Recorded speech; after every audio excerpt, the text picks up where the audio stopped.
salaamullaahi calaykum waraxmatullaahi tacaala wabarakaatuhu daawadayaal nabad iyo nabad kusoo dhawaada saaxiibayaal wararka aan idiin hayno Soomaalida iyo caalamka waxaa ka mid noqonaya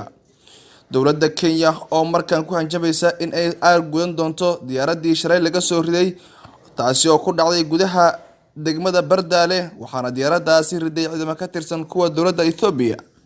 Xasan Cali Khayre waxa uu ballan qaaday in la korin doono xarumaha lagu baaro caabuqa COVID-19 kaasi oo saameyn ba'an ku haya Soomaaliya. Dagaal xooggan waxa uu ka bilowday gobolka Galgaduud kaas oo u dhaxeeya beelo walaalaha halkaasi wada dega. Wariye lagu diray Muqdisho maanta ayaa la aasay. Qodobadaasi aan idiin soo gudbinayaa saaxiibayaal taariikhdu waxay ku beegan tahay 5 bisha May 2020 oo diyaar garooba saaxiibayaal faafinta qodobadii aad maqasheen oo dhameystiran fadlan channelkeena subscribe dha calaamada kambalelka furta muuqaalkan saaxiibayaal sii share garaya si uu gaaro saaxiibo fara badan oo wararkeena aanu hamuun qaba.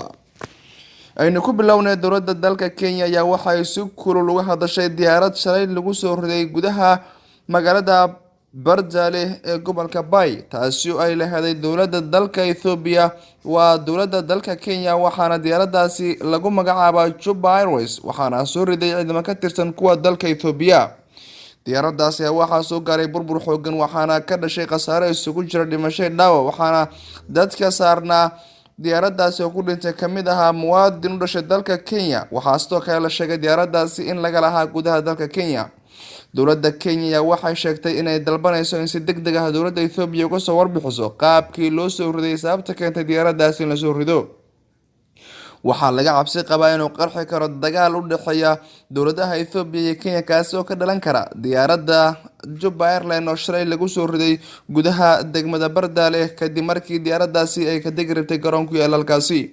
ciidamo ka tirsan kuwa dowladda Ethiopia oo qayb ka howlgalka nabadgelyada midowga Afrika AMISOM la yiraahdo kuwa soo jooga Soomaaliya ayaa waxa ay ku rideen gantaal kadib markii ay la mar cirkaasi martay waxaana diyaaraddu ay ku soo dhacday dhulka iyadoo waxaana ku dhintay muwaadiniin u dhashay wadamada Soomaaliya, Yemen iyo Kenya waxaana dadka ku dhintay diyaaradaasi ay gaarayaan ilaa iyo 6 ruux.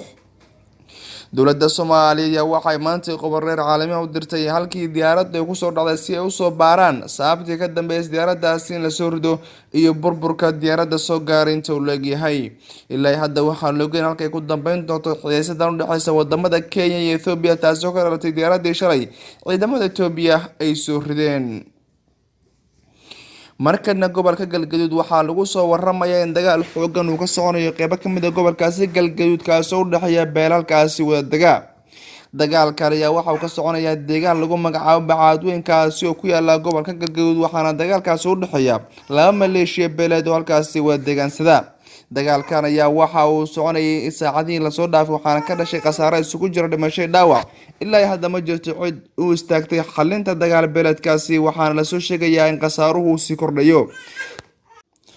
saacadihii la soo dhaafay waxaa sii kordhayay dagaal beeleedka ka dhacaya gobolada dalka Soomaaliya waxaana gobolka Galgaduud ka mid yahay gobolada inta badan ay ka dhacaan dagaal beeleed u dhaxeeya federaalka Soomaaliya ku baxayaan qaabkii loo joojin lahaa dagaalkaasi u dhaxeeya maleeshiya beeleedka oo dhiig badan uu ku dadanayo.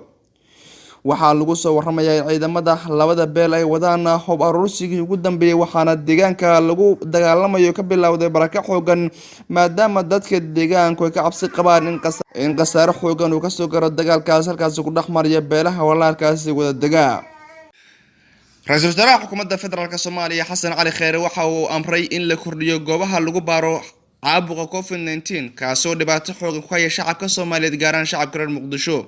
Ra'iisul Wasaaraha Xukuumadda Federaalka Soomaaliya Xasan Cali Khayre waxa uu hay'adaha caafimaadka dalka u amray in la kordhiyo goobaha caafimaad ee lagu baaro coronavirus maadaama dalka Soomaaliya gaar ahaan magaalada Muqdisho ay ku soo badanayaan shakhsiyaadka uu soo ridanayo xanuunkan COVID-19. Soomaaliya gaar ahaan Muqdisho ayaa waxaa maalmihii la soo dhaafay laga diiwaan gelinayay kiisaskii ugu badnaa ee coronavirus maadaama Soomaaliya ay noqotay wadamada ugu horeeya qaaradda Afrika ee horkacaya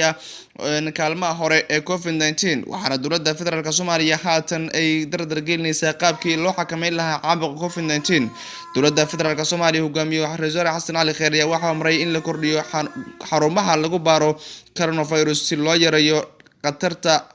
caabuqan ka dhalan karta maadaama dad badan ay Soomaaliya xanuunkan u geeriyoodeen. gudaha warka ka daawaneyseen saaxiibayaal channelkeena waan